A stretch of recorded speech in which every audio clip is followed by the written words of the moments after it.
नमस्कार, स्वागत है आपका फिल्मी बीट में। आपके साथ मैं हूँ दीपिका नयाल। अमिताभ बच्चन मीडिया से मुखातिब हुए, लेकिन जब अमिताभ बच्चन से मणिकर्णिका को लेकर सवाल पूछा गया तो अमिताभ बच्चन ने बोलने से इनकार कर दिया। जी हाँ, हर किसी के लिए ये हैरानी भरा था। दरअसल बीते दिनों कंगना ने सवाल उठाए थे कि मणिकर्णिका की रिलीज के बाद किसी ने अपनी राय नहीं रखी है। इतना ही नहीं, फिल्म के बारे में किसी ने भी बात नहीं की है।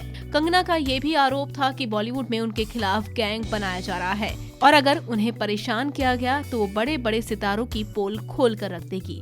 बहरहाल जब इस बाबत अमिताभ बच्चन से मीडिया कर्मियों ने सवाल पूछने की कोशिश की और मणिकर्णिका कंट्रोवर्सी को फिर से उठाया तो अमिताभ बच्चन ने इस पर कुछ भी बोलने से इनकार कर दिया। वो भी उस वक्त जब कंगना सीधे सीधे सभी बॉलीवुड स्टार्स को धमकी दे चुकी है।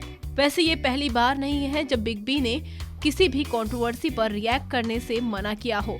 इससे पहले तनुश्री दत्ता और नाना पाटेकर की कंट्रोवर्सी पर भी अमिताभ बच्चन ने चुप्पी साध ली थी और उन्होंने बोलने से इनकार कर दिया था।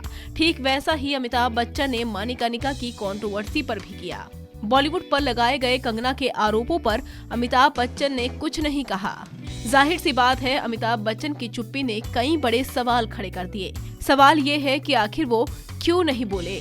क्या कंगना के आरोपों का बिग बी के पास कोई जवाब नहीं था? बहरहाल ये तो वही जानते हैं। वैसे आपको बता दें कि कंगना ने 2 दिन पहले बॉलीवुड सितारों पर बड़े आरोप लगाए।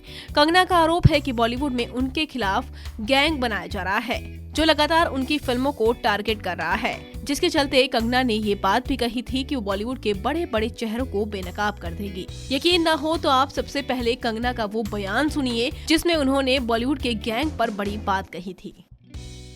मुझे 3-4 राष्ट्रीय पुरस्कार मिल चुके हैं। I am at the age of 31, I am a film maker. मुझे तो ये लोग क्या प्रमोट करेंगे, तो खुद को ही प्रमोट कर ले, बहुत बड़ी बात है। लेकिन जो रानी ऑफ झांसी है वो क्या मेरी चाची है?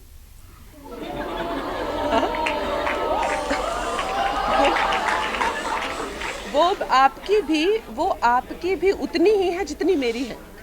तो फिर ये लोग जो हैं क्यों डर रहे हैं, क्यों खिसिया रहे हैं कि मैंने नेपोटिज्म के करके बोला तो इनकी हवाइयाँ उड़ गई। सब गैंग बना के बैठे हुए हैं कि नेपोटिज्म के बारे में इसने क्यों बोला। तो सब इकट्ठे हुए हैं।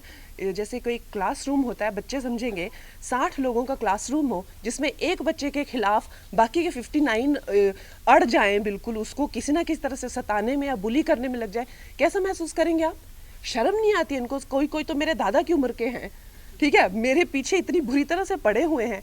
इतनी शर्म नहीं आती है कि इट्स नॉट अबाउट मी, मुझे तो इनके साथ काम ही नहीं करना है, वो तो मैं इनके मुंह पे कहती हूँ। मगर ये जो रानी ऑफ झांसी, ये जो क्वीन ऑफ झांसी हैं जिनकी हमने फिल्म बनाई है, वो फिल्म हमने बनाई है हमारी आने वाली पुश्तों के लिए, क्योंकि उन्होंने जो खून दिया था वो दिया था इस धरती के लिए। आज अगर हम आज़ाद है तो सिर्फ कंगना रनौत आज़ाद नहीं है, समस्त भारत आज़ाद है। और ये जो बॉलीवुड ये जो कर रहा है, जिस तरह से ये षड्यंत्र रच रहा है, तो एक बात तो पक्की है कि मैं इनको छोटा मोटा यहाँ वहाँ कॉल आउट करती रहती थी, चाहे वो सेक्सिज्म हो या नेपोटिज्म हो या पे पैरिटी हो। लेकिन अब तो मैं इनके पीछे पड़ जाऊंगी और मैं इनकी वाट लगा दूंगी, एक एक को एक्सपोज करूंगी। And one thing is for sure कि इन लोगों ने they have called for trouble by ganging up on me, है ना बच्चों? Thank you very much. बहरहाल अब देखना ये होगा कि बिग बी की चुप्पी पर कंगना क्या कहती है। क्या कंगना बिग बी की चुप्पी पर कोई सवाल उठाएगी? ये देखने वाली बात होगी। खैर, हमारे इस वीडियो में बस इतना ही, लेकिन बाकी वीडियोस के लिए हमारे चैनल को सब्सक्राइब करना ना भूलिएगा।